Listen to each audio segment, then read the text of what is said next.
Hello, we're working on 3.1.5. Thank you, kids. Hello, Landon. This is basically for you. We miss you. We do. We miss you lots. Oh, sometime when I see you. Good job. You got an honor roll certificate. I have it for you when you're ready. Okay. Mention the colorblind thing.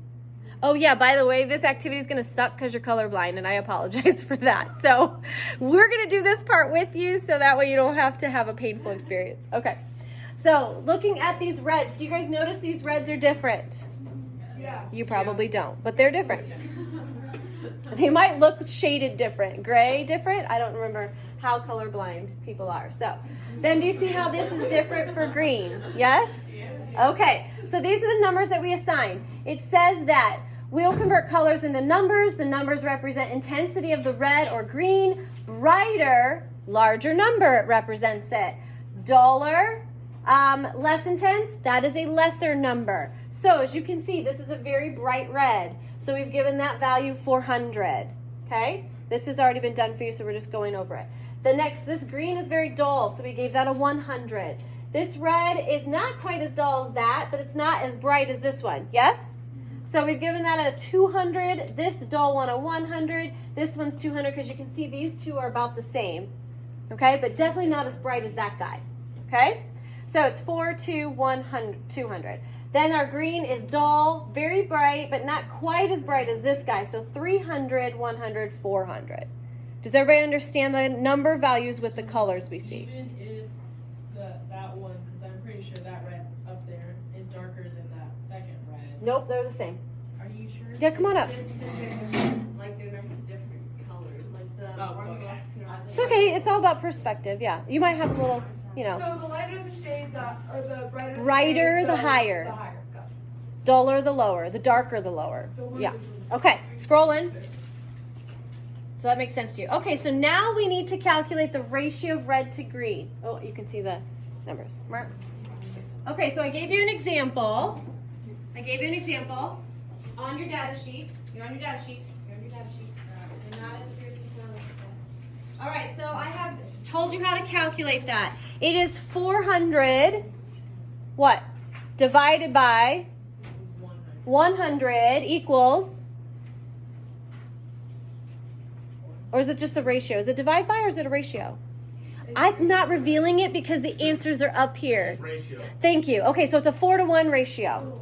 Yes, for the first one. Okay, calculate the ratio of these two then, please. Sorry, that's 3. Calculate the ratio for gene B. 2 to 3, 1 to 1, 2 to 4, reduce.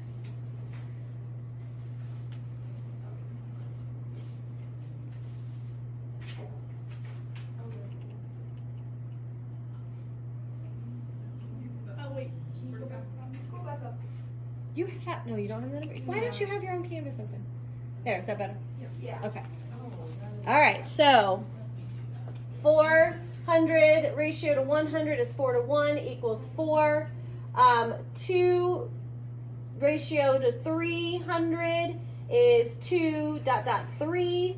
So what does that equal for a whole number? 0.67. Make sure I use my significant digits here. 0.67. 1 to 1 is 1 to 1. 1, 1, 1. That one was easy. 2 to 4. I already did that one in my head really fast. I didn't have to think because that was half. So 0.5. Matter like how many we go to? It says let's keep our numbers to the hundredths place today. To the hundredths. So 2 places past the decimal. That's it. That's all we went around to today. Good question, Tiana. So here's the answers. This is on the sheet. You had to fill these in. But Project Lead the Way gives them to you. Just want to make sure they knew how to do it. do we need to put like the Work? ratio thing too? As long as you understand it, I don't care. This goes for anything. If you understand what you're doing, you don't have to painfully write it out. Do you know what I'm saying? Okay. Alright, I'm just honestly writing questions. Some people writing it out helps a lot. Do it. Do whatever helps. Okay. Next is part 3. Yeah? Okay. No? Yes? Oh, part 2. Sorry. Transforming these ratios. So The expression ratios represents expression differences in intuitive manner. Any expression level greater than 1 indicates up-regulation, whereas any expression level less than 1 indicates down-regulation. However, this ratio is not as helpful when wanting to compare up and down regulation. For example, a gene that is upregulated by a factor of 4 has an expression ratio of 4. However, a gene that is downregulated by a factor of 4 has an expression ratio of 0.25. Thus, the upregulation is mapped between 1 and infinity, whereas downregulation is compressed and mapped between 0 and 1. Yeah, it's weird to think of it like that. Therefore, when analyzing gene expression patterns, scientists convert these ratios to a base 2 logarithm to perform statistical analysis of the data then. So it's showing you the logarithms. This is a base 2 logarithm. For every increase or decrease of 1, there is a twofold change. For example, there's our table. All right, so let's read this. The gene expression ratios in base 2 logarithm form can be used to give meaning to DNA microarray results. When the ratio is positive, it means the gene is upregulated or induced by tumor formation. This means the gene transcription was more active in cancer cells than in healthy cells. When the ratio is negative, it means that the gene is downregulated or suppressed by tumor formation. This means that the gene transcription was less active in cancer cells than in healthy cells. When the ratio is 0, the gene is expressed in equivalent amounts in both cells. This means gene transcription is the same in cancer as it is in healthy, meaning that it's able to transcribe the protein that's being expressed, both in that cancer cell and in a healthy cell, is what that's saying, or vice versa. All right, so that prompts you to answer conclusion questions 1 and 2. So when you go to answer them, make sure you refer to part 2 to help you out when you answer them. We're not going to spend time doing that because I want to do the math with you, not the conclusion questions. All right, so we're going to calculate the Pearson correlation coefficient. Do you guys all understand logarithms? Well, I haven't done them in a hot minute. Okay, so if you haven't, I mean, like visually speaking, like can you visualize what it's actually expressing? Because there's like a little activity I could give you, or I could just talk you through that might help you. I was like, oh, that's a good way to explain that. So if I were to give you a piece of paper, and if you really want to do this to help you visualize, you can grab a piece of paper. The thinner the piece of paper, the better, but all I have is paper. Paper napkin would be really good for this because you know how thin napkins are, right? Okay. So how many times would you need to fold that napkin to have 64 layers is basically the logarithm idea to get you, like how many times does it take you to be able to get 64 layers? So it asks you to fold that paper with the intention of making 64 layers. When the students are done, reveal the correct answer is 6 folds. So take 6 folds to create 64 layers. So explain that there's another way to figure out the answer without using paper. Logarithms, they illustrate how many times you need to fold a sheet of paper to get 64 layers. Every time you fold the paper in half, the number of layers doubles.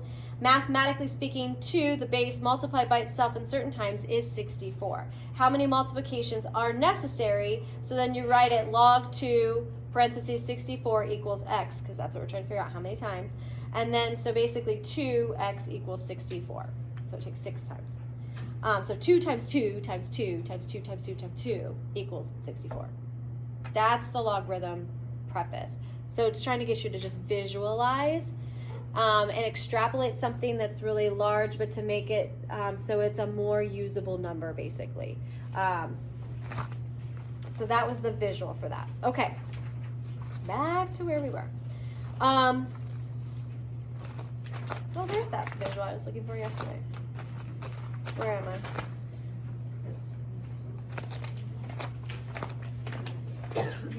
I? Okay.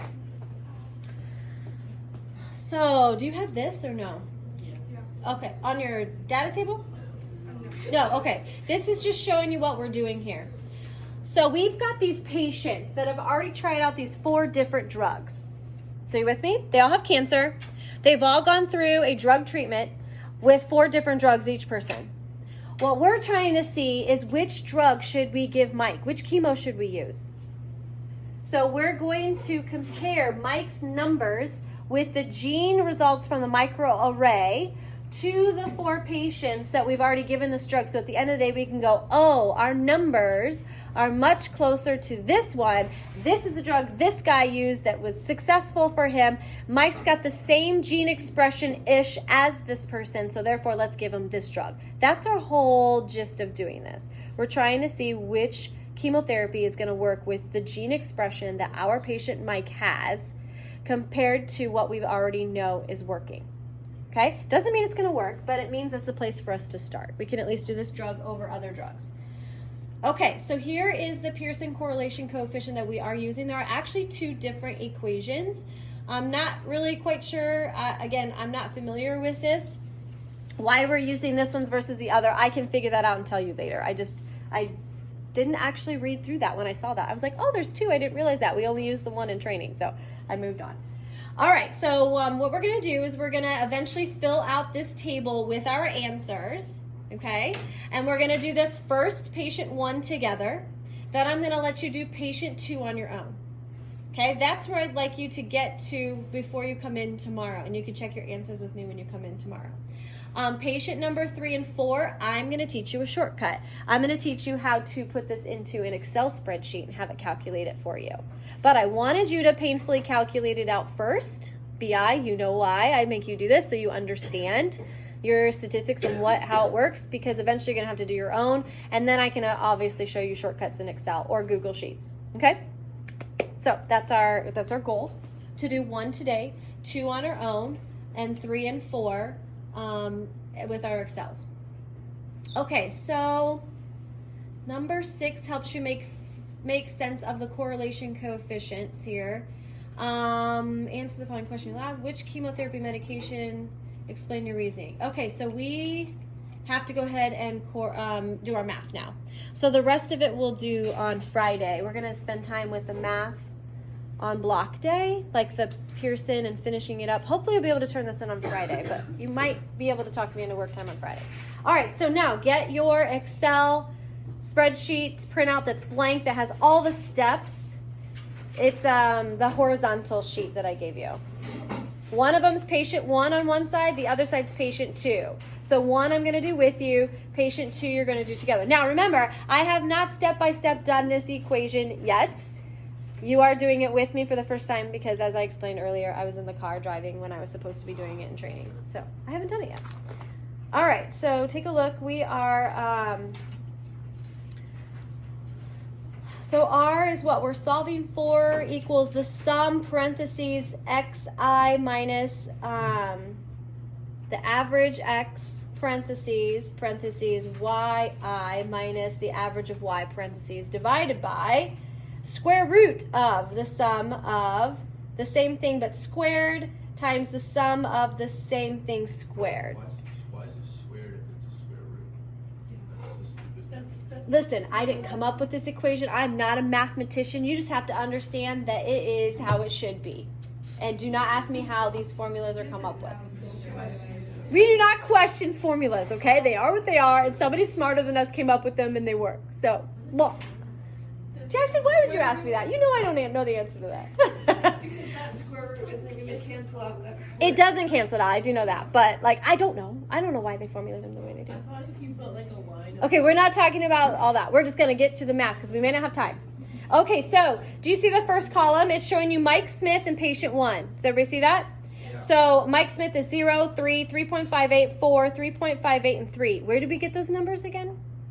From the chart that had the drug trial. Right, okay. And then patient 1 is 0, 1.58, 2, 2.8, 1.58, 1. These are our gene expressions for those 6 genes. Thumbs up? Okay, so now what you have to do is it's asking you to find the average of just those data points. So add 0 plus 3 plus 3.58 plus 4 plus 3.58 plus 3 and divide by 6. That is how you calculate mean these days, yeah? Yep. I know something. I hope this video helps and doesn't make it worse for you.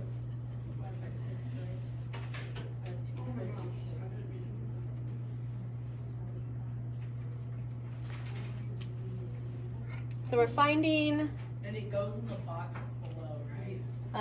Yes, the box below. Let me pull up the same thing. I'll do it with you up here verbally. How about that?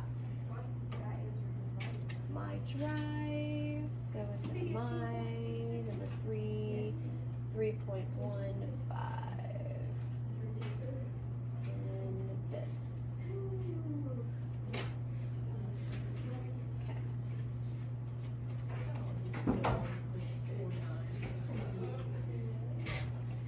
We'll do it at the 200 level. Okay. So what did you get for the average of Mike Smith? Can you see this? What'd you get? 2.8. 2.8. Good, okay. Do we round? We are rounding to what? The hundredth spot. I should I'm do like this. out of storage, so I wouldn't be surprised if it just stopped recording. Okay, thank you. All right, so 2.86. Oh wait, what's the mean average of Y then? What? Which is patient 1. 4.9. Okay, yeah, but we're rounding to, yes. Because it's, oh my gosh, no. We are not going to fight, ghost person. No, I swear there is one because your door opened and then your computer started acting all weird. I know. It's been moving this whole I know, it's so annoying. Oh, I have the touch on. Okay, hold on. What was the number? Sorry. 1.49. Thank you. All right, so now we have to take xi minus the average of x. Okay, so this is our average x, our mean. Sorry, I keep saying average, it's mean. So what's xi? The 2.86. The average. The 0. No there. Yes, it's the, well, doesn't I mean Are we not doing the 2.86 minus the 0? It's the other way. I think you I mean do- the other way around. You do all the numbers, so like you do like 0 minus 2.863 minus 2.86. So what is 0 minus 2.86? Negative. Okay, good. All right, so do that across the board. So the next one would be 0.14. 3 minus 2.86. Just yell it out when you know it. 0. Or do it and then look up and check.